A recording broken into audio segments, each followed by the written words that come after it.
এই নিন মা, আজ থেকে আমার সমস্ত সোনার গয়না আপনি আপনার কাছেই রেখে দিন। আমি যে তোমার।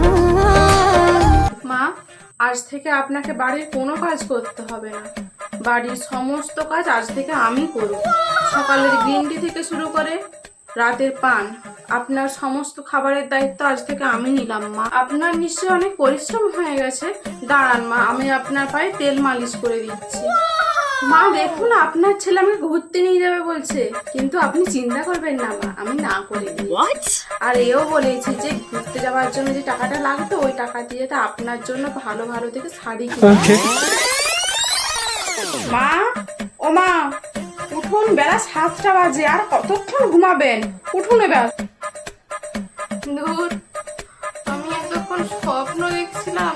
ইস, কতই না ভালো হতো যদি এগুলো সব সত্যি হতো। আমি যে